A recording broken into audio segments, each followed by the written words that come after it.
Pria ini menemukan sebuah lukisan minyak aneh, di mana catnya masih belum kering. Karena penasaran ia menyentuhnya. Tapi saat pulang ke rumah ia mendapati cat itu tidak bisa hilang meski sudah dicuci. Karena lelah dia tidak terlalu memikirkan hal itu dan langsung tidur.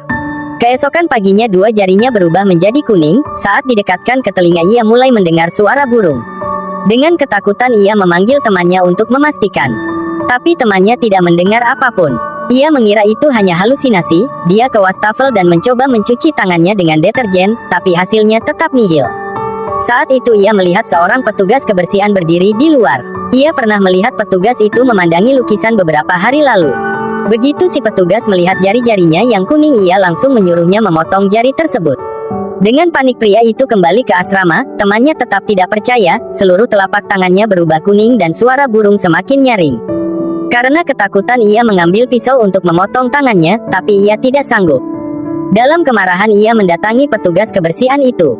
Perempuan itu lalu bercerita bahwa lukisan yang sama 20 tahun lalu, saat itu catnya juga masih basah. Dia menyentuh lukisan dan mengoleskan sedikit cat ke wajah adiknya.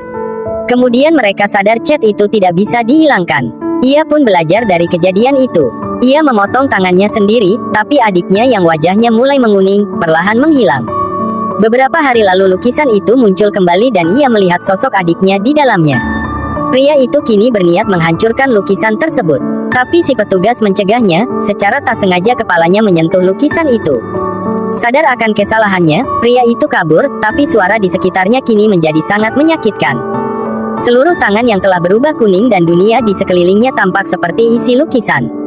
Tiba-tiba dia melihat sosok adik perempuan petugas itu yang mengikutinya, tapi sosok itu kembali menghilang. Lalu suara keras itu datang lagi begitu banyak, sehingga ia tidak tahan lagi. Akhirnya ia memotong tangannya sendiri. Saat itu juga teman sekamarnya menyadari dia menghilang. Dia menemukan lukisan aneh itu dan di dalamnya ada sosok pria yang mirip temannya dengan satu tangan hilang, dan cat masih menetes. Karena penasaran ia pun menyentuh lukisan itu, dan kini bayangannya muncul di dalamnya. Petugas kebersihan berdiri di depan lukisan dengan senyum misterius di wajahnya. Ternyata dialah dalang di balik semua ini. Jika kalian melihat lukisan ini, apa yang akan kalian lakukan?